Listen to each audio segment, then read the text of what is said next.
Football বিশ্বকাপে বিভিন্ন দলকে সাপোর্ট করলে কি আমাদের ঈমান থাকবে? ফুটবল বিশ্বকাপ দেখা কি আমাদের জন্য হারাম? প্রিয় ভাইয়েরা, স্বাভাবিকভাবে যদি আমরা বলি মানুষের ফিতরাত যেটা, এই ফিতরাত অনুযায়ী কোনো দলকে সাপোর্ট করার সাথে ঈমান থাকা বা না থাকা ডাইরেক্ট সম্পর্কিত নয়, যে অমুক দলকে সাপোর্ট করলে তার ঈমান থাকবে, অমুক দলকে সাপোর্ট না করলে তার ঈমান থাকবে না। অনেক সময় আমরা এটার সাথে যুক্ত করি যে অমুকে ইহুদি, অমুকে নাসারা, অমুকে ইসলাম বিদ্বেষ, অমুকে এই সেই।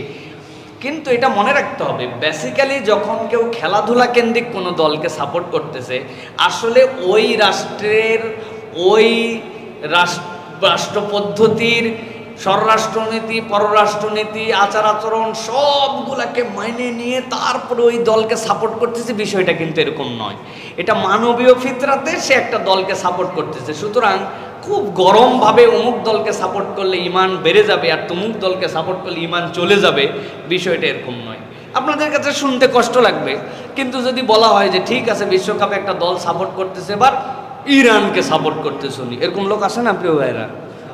এখন ইরানের যদি আপনি সামগ্রিকভাবে তাদের রাষ্ট্রীয় যে শিয়াতন্ত্র এবং তাদের যে আকিদা, আপনি আবু বকর, ওমর, ওসমান রাদিয়াল্লাহু তাআলা আনহুম আজমাইনকে যদি গালি না দেন, তাহলে আপনার কখনো শিয়াত্বই থাকবে না। আপনি যদি আয়েশা তো ফিন্নার যদি না বলেন, আয়েশা রাদিয়াল্লাহু তাআলা জাহান্নামী না বলেন, নাউজুবিল্লাহি মিন জালিক, আপনি প্রকৃত আসলি শিয়াই হতে পারবেন না।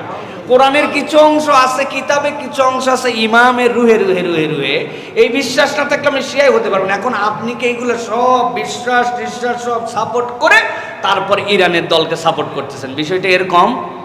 আমি কোনো দলকে আপনার সাপোর্ট করতে বলতেছি না, বা এটার ক্ষেত্রে আপনাকে সহজও বলে দিচ্ছি না, কিন্তু অমুক দলকে সাপোর্ট করলে ঈমান থাকবে, তমুক দলকে সাপোর্ট করলে ঈমান থাকবে না, বিষয়টা ঈমানটা এত ছেলে খেলার বিষয় নয়। কিন্তু একজন মুমিনের এইটুকু গায়রত থাকবে যে আমি যাদের সাপোর্ট করতেছি, যাদের সাথে সাপোর্টে যাচ্ছে, অথবা যেই কাজটা করতেছি এইটা সাপোর্ট যোগ্যই কিনা, এইটা সাপোর্টের বিষয় কিনা, এইটা একটা গায়রতের জিজ্ঞাসা আপনার আমার সাথে। সুতরাং এইটা নিয়ে বাড়াবাড়ি করা, এইটার সাথে একদম উলঙ্গ হয়ে আপনি এটার সাথে একদম জড়িত হয়ে যাওয়া, এইটা নিয়ে ডিবেট করা, এইটা কখনো কোনো ইমানদারের ফিতরাত বা চরিত্রের মধ্যে যাবে না প্রিয় ভাইয়েরা। সুতরাং আমি বলবো, যদি আপনার পছন্দ লাগে কোনো ক্ষেত্রে, আপনি একটা দলকে টানতে পারেন, দিল আপনার ভালো লাগে, এটা মানবীয় ফিতরাতে, কিন্তু এর সাথে ঈমানকে প্রাসঙ্গিক করে ফেলা আমাদের জন্য দায়িত্ব হবে না। সাথে সাথে যেটা বলবো প্রিয় ভাইরা, খেলা দেখার ক্ষেত্রে বিধান কি? খেলা দেখার ক্ষেত্রে স্বাভাবিকভাবে যদি বলা হয়, এর মধ্যে আমাদের জন্য কোনো ফায়দা, কোনো কল্যাণ নাই, বরং এর সাথে সম্পৃক্ত হওয়ার দ্বারা আমাদের যথেষ্ট পরিমাণ গুনাহ খাতা আছে এর দ্বারা।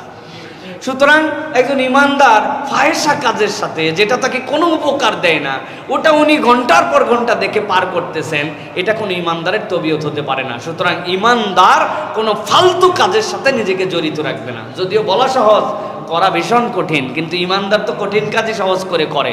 সুতরাং সেই ক্ষেত্রে আমরা বলবো যে এইটা আমাদের জন্য এখান থেকে পরহেজ থাকা, এখান থেকে দূরে থাকা, এখান থেকে বেঁচে থাকা, এটাই হচ্ছে আমাদের জন্য দায়িত্ব।